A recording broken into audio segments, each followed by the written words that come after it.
আসসালামু আলাইকুম, সবাইকে ঈদ মুবারক। দুঃখিত সবার কাছে সঠিক সময়ে ভিডিওটি দিতে পারিনি শরীর এবং মনের অসুস্থতার কারণে। সমস্যা নাই, আমার বলা কথা আর কিছু ফুটেজ আপনাকে আবার পুনরায় ঈদের আনন্দ উপভোগ করতে সাহায্য করবে। অবশ্যই ঈদের আনন্দটা তখনই সুন্দরভাবে বোঝা যায় যখন শহরের কোলাহল ছেড়ে ভাই বন্ধু কিংবা বড় বাবা সবাই একসাথে ঈদের ছুটিতে গ্রামের বাড়িতে ঈদ করার জন্য তারা আবার কোলাহল ছেড়ে শহরের গ্রামে ছুটে আসে।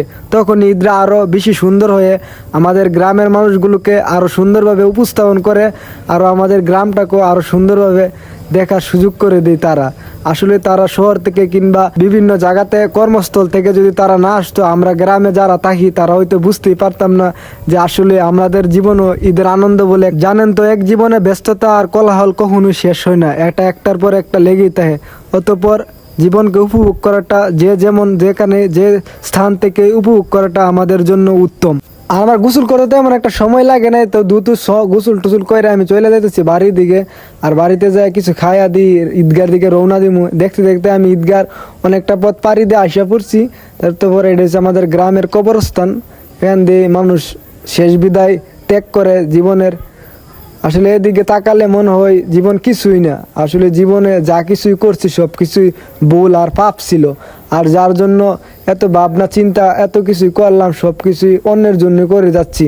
নিজের জন্য বোধহয় আমরা কিছু মানুষ কিছুই করছি না, কেবল নিজের জন্য শুধু কেবল প্রতিযোগিতায় রয়ে গেল, কার থেকে কে বড় হতে পারবো, কার থেকে কি করতে পারবো। অথচ এগুলা আমাদের তুচ্ছ।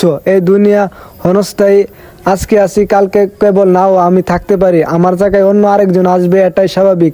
আজকে আমি লাক্সারিয়াস জীবনযাপন করতেছি, একদিন আমার সন্তানরা করবে, এটাই বাস্তবতা।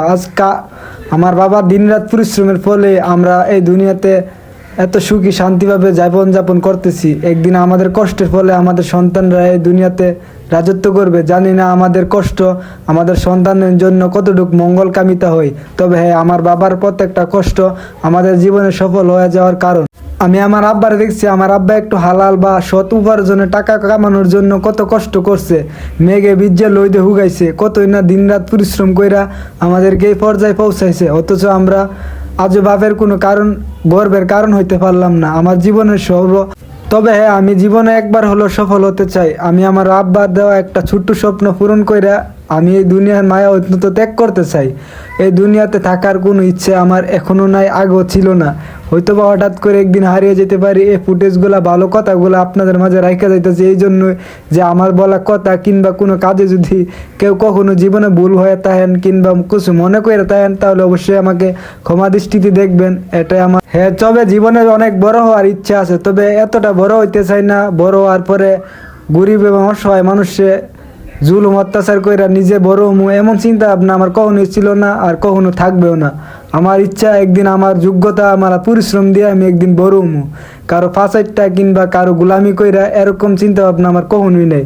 যে কারো নাম বেচা, আমার নাম বেচা হাজারো মানুষ চলার চিন্তা ভাবনা আছে, তবে আমি কারো নাম ইমুক আমার ভাই তিমুক আমার ভাই এগুলা বলার কথা ইচ্ছা আমার কখনোই ছিল না। আমি বলতে চাই আমার বাপের পরিচয় আছে, আমার বাপের যথেষ্ট পরিমাণে টাকা আল্লাহ তাআলা অবশ্যই হালাল পথে উপার্জন টাকা আছে, এটা দিয়ে আমি যদিও নুন খাই পানটা খাই যেটাই খাই আমার বাপে হাওয়ায় আমরা বড় করছে, যথেষ্ট একটা সম্মানের জায়গায় নিয়ে আমার বাপে দাঁড়া করেছে। চাই না জীবনে যদিও কখনো ভুল করে তাহলে বা আমার বাপের জীবনে এটাই বড় ভুল বা এটা একটা আত্মসম্মান আর কষ্টের হয়ে একটা কারণ হয়ে দাঁড়াইবো। আমার বাবা কখনোই আমাদেরকে হালাল কিংবা হারাম থেকে বেঁচে থাকার সবসময় উপদেশ কিংবা ভালো মন্দর বুঝ আমাদেরকে জীবনে ছোটবেলার থেকে দিতে দিতে আমরা বড় করছে। আমার বাবা দেখছি আমি যদিও 12 ঘন্টার থেকে আমি আমার আব্বার লোক যদিও বেশিরভাগ সময় আমি আমার আব্বার সাথে কাজ কামি কাটাই। আপনারা অনেকেই যারা পাড়া প্রতিবেশী আছেন বা গ্রামের আশেপাশের মানুষ যারা, তারা অবশ্যই দেখেন যে আমি আমার আব্বা যদিও আজকে ঈদের দিনে বলতেছি, কারণ কেন ঈদের দিন একটা খুশির দিন আমার কাছে। সব তো বছরে যেহেতু আমি সবসময় বাড়িতে, তাই আমার কাছে তেমন বিশেষ কোনো দিন তাই না। আমি কখনোই ঘুরতে যাই না কিংবা লাক্সারিয়াস জীবনযাপন কখনোই করিনি। আমি সবসময় লুঙ্গি পিন্দা কিংবা সবসময় সাদা সিটা মাটা জীবনযাপন করতে আমার ভালো লাগে। যদি আমি লাক্সারিয়াস জীবনযাপন করতে চাইতাম তাহলে অবশ্যই ঢাকা শহর গিয়ে একটা ছোটোখাটো চাকরি কইরা কিংবা নিজেরা সেই জায়গায় পৌঁছায় দিতে পারতাম, কিন্তু আমার ভিতরে এরকম কোনো চিন্তা ভাবনা ছিল না। আমার ভিতরে সবসময় বড় আর কোনো তেমন ফ্যাসিলিটি কাজ করে নাই যে এত টাকা কামায়া কি বা হারাম পথে কিংবা আমি আমার চারদিকে মানুষের দিকে কতটা অবাক দিকে তাকিয়ে দেখতাম আসলে তারা মানুষ কতটা বোকা। আমরা মানুষ জাতি কত বোকা। 2 রাকাত নফল নামাজ পড়ার জন্য ঢাকা থেকে চট্টগ্রাম থেকে বিভিন্ন জায়গায় কর্মস্থল ত্যাগ কইরা গ্রামের বাড়িতে আসি, অথচ 5 ওয়াক্ত নামাজ আমাদের জীবনে ফরজ করে দিছে আল্লাহ সুবহানাহু ওয়া তাআলা, অথচ তার দিকে আমাদের বিলকুল বিন্দু পরিমাণ কোনো আবেগ কিংবা ভালোবাসা কখনোই কাজ করে না। হায় আফসোস আমার এই জাতির জন্য, জাতি ভাইদের জন্য। আমাদের চিন্তা ভাবনা কতটা গভীরতা কিংবা কতটা মস্তিষ্ক কত খারাপ হইলে আমাদের মাথায় এরকম চিন্তা ভাবনা বা এমন জীবনযাপন করতে আমরা ইচ্ছুক হই। ঈদের নামাজ টামাজ শেষ করে বাসার থেকে বের হইলাম, আসলে সামনে বাড়ির থেকে আয় দেখি এই বসটা নাকি জবকর হইব। হুজুর এখনো রেডি হই নাই আমাদের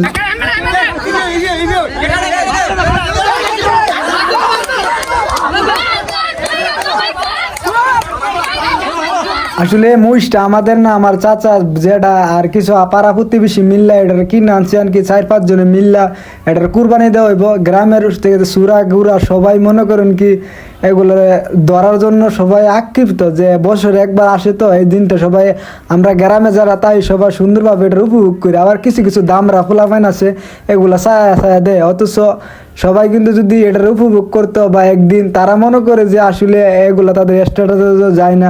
আরে বরবার আর মূর্খর দলেরা তোদেরকে কাটা বুঝাতে যাইব যে এগুলো একটা আনন্দের বিষয়। সবাই যদি একসাথে মিল্লামিশা কাজ করস বা আর যেখানে যারা ছুটাছুটি করছে তাগর কিন্তু বয়স তেমন 2-4 জনের, আর সবাই কিন্তু এমনিতেই খুশি মনে সবাই ধরতেছে বয়সটারে বা এটার একটা ভালোবাসার জিনিস বা এটা দুনিয়াতে চলে যাবে আমাদের হাত ধইরা আমরা একটা ভালো কাজের উৎসাহিত বা জীবনে এটার সাথে তো জড়িত থাকতে পারি। হয়তো বা অন্যজন গুস্তু খাইব কিংবা কিছু বলদ মার্কা পোলাবান আছে দেখছে না দাঁড়ায় আছে অনেকেই, বুঝছেন আপনারা দেখতে পারতেছেন কিছু বলদের মতন পোলাবান দাঁড়ায় লইছে, অথচ আমি কিন্তু ভিডিও করতেছি। আবার অনেকেই কইবেন যে তুমি কি করছো, তুমি ভিডিও করতেছো হার হারে। আমি তারপরে গিয়ে কিন্তু ধরছি শেষ দিক দিয়ে কিন্তু ভিডিওটা শেষ পর্যন্ত নাই এজন্যই। আর এই দিক দিয়ে ইট খোলার দিকে আয়াদি আব্বা আসলে ঘুরি সুলানি পায় আমাদের অর্ধেক করে লাইছে। আমি এদিক দিয়া বইস ধরে আইতে আইতে দেখেছি যে আমার আব্বার দেখেছি আমার ভাইয়ার আরো একজন শরিক ছিল, তারপর সবাই মিল্লা জিল্লা কইরা সেরা দেখেছে কাজ কাম শেষ করে লিছে। পরবর্তীতে আমি সেটা ঠ্যাংটা ধরলাম আর কি। সবশেষে তো অন্তত শরিক থাকতেই বোঝে আসলে বছরে একবার কুরবানি দিছি, যদি একটু অন্তত নিজের পরিশ্রমটা এখানে কাজে না লাগাই তাহলে নিজের কাছে কেমন যেন একটা আনইজি ফিল হয় যে আসলে মানুষ মনে হয় না বা ঈদ ফিল হয় না নিজের কাছে। বুড়ি বাড়ি সব কিছু পরিষ্কার করছি, এগুলো আরেকটা ভিডিওতে দেখামু অবশ্যই যদি সময় পাই। আরেকটু দেরিতে অপেক্ষা করলে বুড়ি বাড়ি বা সম্পূর্ণ ফুটেজগুলো আরেক দিনে কোনো একটা ব্লগে তুইলা ধরমু।